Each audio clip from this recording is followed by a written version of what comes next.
આ સુરતની ઘટના છે અને ધ્યાનથી સાંભળજો અને બીજા લોકોને પણ સંભળાવજો.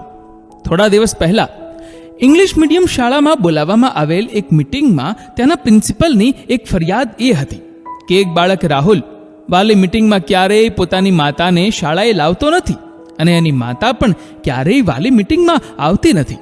અને તે જ દિવસે એક શિક્ષકે ક્લાસના દરેક વિદ્યાર્થીઓ સાથે અલગ મલકની વાતો કરી ને પછી દરેકને કેવી માં પસંદ છે તે વિશે નિબંધ લખવા માટે આપ્યો.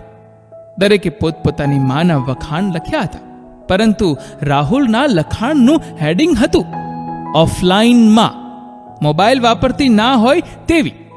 મારે માં જોઈએ છે પણ ઓફલાઈન. મારે અભણ માં જોઈએ છે જેને મોબાઈલ વાપરતા નહીં આવડે તો ચાલશે, પણ મારી સાથે દરેક જગ્યાએ જવા માટે સમય હોય. મારે જીન્સ અને ટી શર્ટ પહેરે તેવી માં નહીં જોઈએ, પણ છોટુના મમ્મી જેવી સાડી પહેરતી માં જોઈએ છે, જેના ખોળામાં માથું રાખીને હું છોટુની જેમ સૂઈ શકું.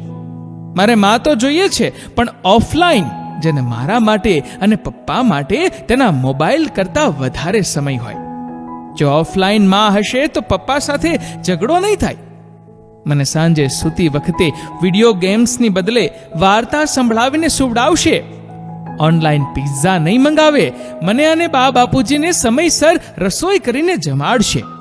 બસ મારે તો એક ઓફલાઈન માં જોઈએ છે.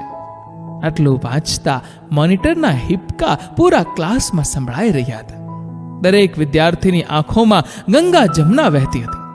આજના જમાનામાં મોબાઈલ પ્રત્યે અત્યંત પ્રેમ રાખનાર માતાઓને સમજવા લાયક ઘટના છે. તમારું આ વિડીયો વિશે શું કહેવું છે? નીચે કમેન્ટ કરીને જરૂરથી જણાવજો અને લાગતા વળગતા દરેકને આ વિડીયો શેર જરૂરથી કરજો. ધન્યવાદ.